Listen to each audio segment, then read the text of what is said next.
साथियों, जो इतनी बड़ी आबादी है और इतनी बड़ी आबादी को अधिकार वंचित रखा गया है, तो ये भी लोकतंत्र में इतनी बड़ी को आबादी को अधिकार वंचित रखना, ये दुनिया के 8वें अजूबे से कम नहीं है। क्योंकि 7 अजूबे दुनिया में हैं, लेकिन 8वां अजूबा जो इतनी बड़ी आबादी है लोकतंत्र में, उसको अधिकार वंचित रखा जा रहा है। ये एक दुनिया में 8वां अजूबा है जो ब्राह्मणों के द्वारा किया जा रहा है। तो इसका जो कारण है, वो कारण ये है कि पिछड़े वर्ग के लोगों के अंदर जागृति और चेतना नहीं है, और जागृति और चेतना ना होने की वजह से पिछड़े वर्ग के लोगों को, जो उनके दुश्मन हैं, उनको पिछड़े वर्ग के लोग दोस्त मानते हैं, और जो उनके दोस्त हैं उनको पिछड़े वर्ग के लोग अपना दुश्मन हैं। और इसकी वजह से जो पिछड़े वर्ग की लड़ाई ठीक प्रकार से लड़ी जानी चाहिए, वो लड़ाई अभी तक पिछड़े वर्ग की हो नहीं पाई, और इसकी वजह से पिछड़े वर्ग के लोगों की गिनती नहीं है। गुलाम भारत में जब अंग्रेजों के खिलाफ पिछड़े वर्ग के लोगों का इस्तेमाल करना था, तो गांधी और कांग्रेस के द्वारा पिछड़े वर्ग के लोगों को उस आंदोलन में शामिल किया गया, और ये आश्वासन भी दिया गया कि आपकी समस्याओं का समाधान अंग्रेजों के जाने के बाद में हो जाएगा। लेकिन पिछड़े वर्ग के लोगों ने तो गांधी और कांग्रेस के ऊपर विश्वास किया, मगर गांधी और कांग्रेस ने पिछड़े वर्ग के लोगों के साथ में विश्वासघात किया, और जब संविधान सभा का चुनाव हुआ तो एक भी पिछड़े वर्ग के आदमी को संविधान सभा का टिकट नहीं दिया। अगर संविधान सभा में पिछड़े वर्ग के लोग भी पर्याप्त संख्या में होते, तो पिछड़े वर्ग के हक अधिकार की लड़ाई भी संविधान सभा में होती, और यदि पिछड़े वर्ग के हक अधिकार की लड़ाई संविधान सभा में होती, तो जैसे संविधान लागू होते ही शेड्यूल कास्ट को उनकी संख्या के अनुपात में 15% आरक्षण मिल गया, शेड्यूल ट्राइब को उनकी संख्या के अनुपात में 7.5% आरक्षण मिल गया, वैसे ही ओबीसी को भी ओबीसी की संख्या के अनुपात में 52% आरक्षण मिल गया होता। क्योंकि संविधान में बाबा साहब अम्बेडकर ने संख्या के अनुपात में प्रतिनिधित्व की बात लिखी है, पर्याप्त प्रतिनिधित्व की बात लिखी है। तो उसके आधार पर जैसे शेड्यूल कास्ट को संख्या के अनुपात में मिला, जैसे शेड्यूल ट्राइब को संख्या के अनुपात में मिला, वैसे ही ओबीसी के लोगों को भी संख्या के अनुपात में पर्याप्त प्रतिनिधित्व मिल गया होता है। लेकिन गांधी और नेहरू ने एक भी टिकट ओबीसी के लोगों को नहीं दिया, और जब पंडित जवाहरलाल नेहरू देश के प्रधानमंत्री बने, तो पंडित जवाहरलाल नेहरू ने सबसे पहले ओबीसी की गिनती को रोकने का काम किया। क्योंकि सेंसस कमिश्नर ने पंडित जवाहरलाल नेहरू को पूछा कि जब तक देश अंग्रेजों का गुलाम था तो जाति के आधार पर जनगणना अंग्रेज कराते थे, लेकिन अभी देश आजाद हो गया है और आप देश के प्रधानमंत्री हैं, तो अभी आप बताइए कि कैसे जनगणना होगी। तो जाति आधारित गिनती जो ओबीसी की हो रही थी, उसको पंडित नेहरू ने रोकने का काम किया। इसका मतलब गांधी और कांग्रेस ने एक भी ओबीसी को संविधान सभा का टिकट भी नहीं दिया, और ओबीसी की गिनती को भी रोकने का काम किया। इससे यह बात साबित होती है कि गांधी नेहरू प्लान बना करके पिछड़े वर्ग के लोगों को अधिकार वंचित करना चाहते थे।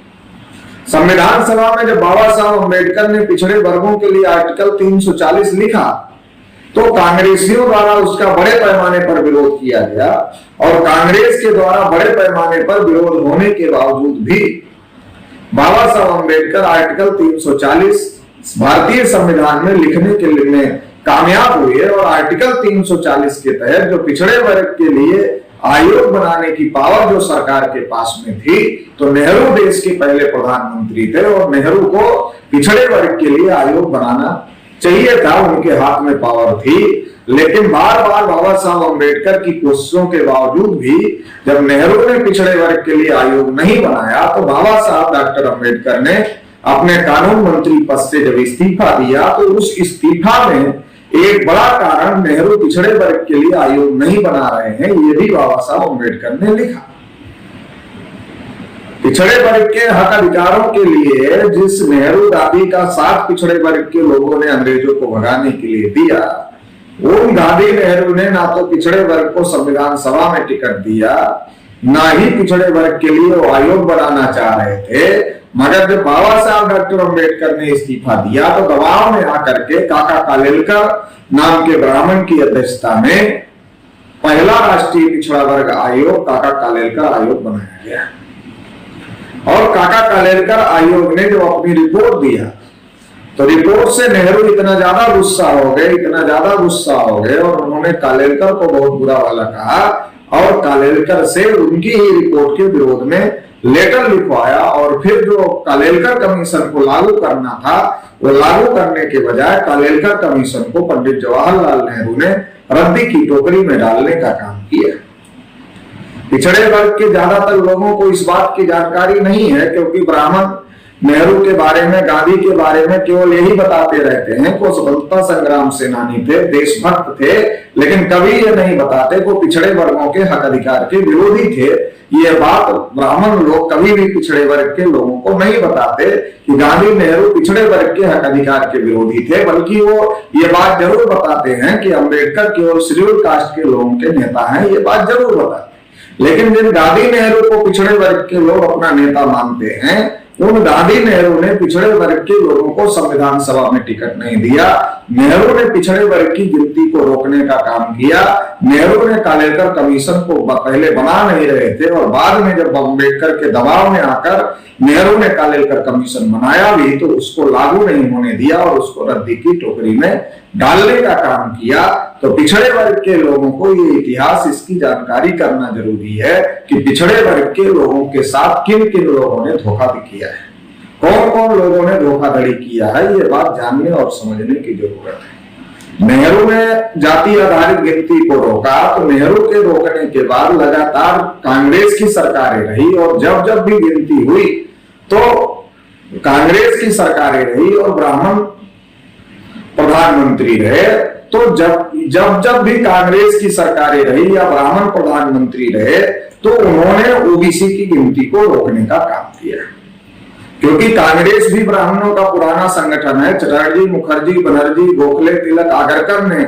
कांग्रेस पार्टी बनाई, तो कांग्रेस ब्राह्मणों का संगठन है। तो या तो कांग्रेस का मुख्यमंत्री रहा जब जब गिनती हुई, या ब्राह्मण मुख्यमंत्री रहा, तो उन्होंने गिनती होने नहीं दिया और उन्होंने गिनती को रोक लगाने का काम किया। देवगौड़ा जी ओबीसी हैं और वो एक बार प्रधानमंत्री थे, तो उन्होंने ओबीसी की गिनती करने का फैसला किया और जिसकी वजह से देवगौड़ा जी की सरकार को गिराना पड़ा। अटल बिहारी वाजपेयी कांग्रेसी नहीं थे, वो भाजपा के नेता थे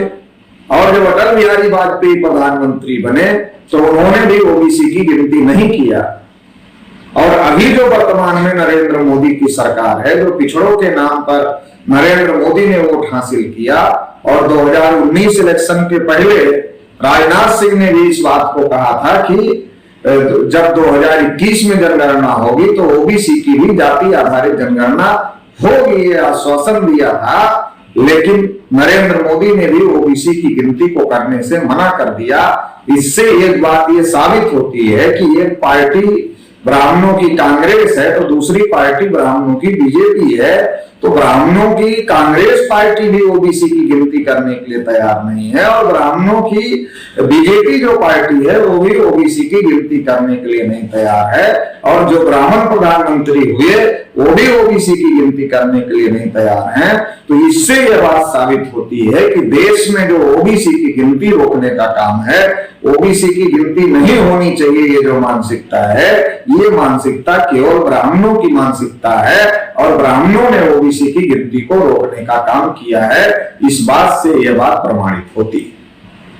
इसलिए अब यह सवाल खड़ा होता है कि देश में ओबीसी की गिनती होने से ब्राह्मणों को क्यों खतरा है, ब्राह्मण क्यों डरते हैं और क्यों ऐसा ब्राह्मण चाहते हैं कि देश में ओबीसी की जनगणना नहीं होनी चाहिए, क्यों ओबीसी की जनगणना को ब्राह्मण रोकना चाहते हैं। यह बात भी जानना और समझना बहुत ज्यादा जरूरी है। देश में जब से लोकतंत्र लागू हुआ है, ब्राह्मणों को इस बात का डर रहता है कि उनकी संख्या 3.5% और 3.5% लोग अपने वोट से गांव में पंच और सरपंच का चुनाव नहीं जीत सकते। जो ब्राह्मण अपने वोट से गांव में पंच और सरपंच का चुनाव नहीं जीत सकते, वो ब्राह्मण देश की पंचायत पर भी कब्जा नहीं कर सकते। तो इसलिए ब्राह्मणों को देश की पंचायत हो या गांव की पंचायत हो, उस पर कब्जा करने के लिए दूसरे लोगों के सपोर्ट की जरूरत है, दूसरे लोगों के वोट की जरूरत है। यदि पिछड़े वर्ग की गिनती हो रही है और पिछड़े वर्ग के आंकड़े सामने आ गए कि पिछड़े वर्ग की आबादी 60 से 65% है, तो फिर पिछड़े वर्ग के आंकड़े सामने आने के बाद पिछड़े वर्ग के लोग ब्राह्मणों को सरपंच से लेकर के प्रधानमंत्री तक बनाएंगे या उनकी पार्टियों को बनाएंगे, ऐसा ब्राह्मणों को लगता नहीं है। ब्राह्मणों को ये लगता है कि अगर ये आंकड़े सामने आ गए कि देश में ब्राह्मणों की संख्या केवल 3.5% है, जबकि पिछड़े वर्ग के लोगों की संख्या 52 से 60 से 65% तक हो सकती है, तो जो इतनी बड़ी आबादी वाला समाज है वो 3.5% लोगों को प्रधानमंत्री बनाने के लिए, मुख्यमंत्री बनाने के लिए, पंच बनाने के लिए, सरपंच बनाने के लिए तैयार नहीं हो सकता है। तो इससे जो देश पर ब्राह्मणों का वर्चस्व है, लोकतंत्र होने के बावजूद भी अल्पसंख्यक ब्राह्मणों ने जो देश पर कब्जा किया है, तो वो कब्जा हट सकता है और पिछड़े वर्ग के लोगों का, शेड्यूल कास्ट के लोगों का, शेड्यूल ट्राइब के लोगों का, माइनॉरिटीज के लोगों का नियंत्रण देश पर आ सकता है, मूल्यवासी बहुजन समाज के लोगों का नियंत्रण देश पर आ सकता है। तो इससे ब्राह्मणों को यह डर लगता है कि जाति आधारित गिनती करने से जो ब्राह्मणों के पीछे पिछड़े वर्ग के लोग खड़े हुए हैं, शेड्यूल कास्ट, शेड्यूल ट्राइब के लोग खड़े हुए हैं, वो ब्राह्मणों के पीछे से निकल जाएंगे, तो ब्राह्मण 3.5% बचेगा और 3.5% ब्राह्मण गांव में पंच और सरपंच का चुनाव भी जीत नहीं सकता है। तो इसलिए ब्राह्मण ओबीसी की गिनती नहीं होने देना चाहिए। ब्राह्मण ओबीसी की गिनती को रोकना चाहते हैं और हर बार रोकते हैं। जब भी गिनती का मुद्दा आता है तो उसको वो डाइवर्ट करने का काम करते हैं, या जब भी पिछड़े वर्ग के हक अधिकार की बात आती है तो उसको भी ब्राह्मण लोग डाइवर्ट करने का काम करते हैं। 2011 में जब जाति आधारित गिनती के लिए पिछड़े वर्ग के सांसदों ने पार्लियामेंट को बंद किया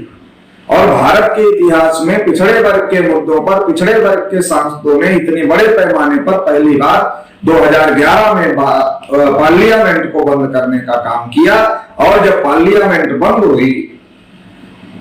और तमाम पिछड़े वर्ग के नेताओं ने कहा कि जानवरों की गिनती करते हो, हमारी गिनती नहीं करते, क्योंकि भारत मुक्ति मोर्चा ने और भारत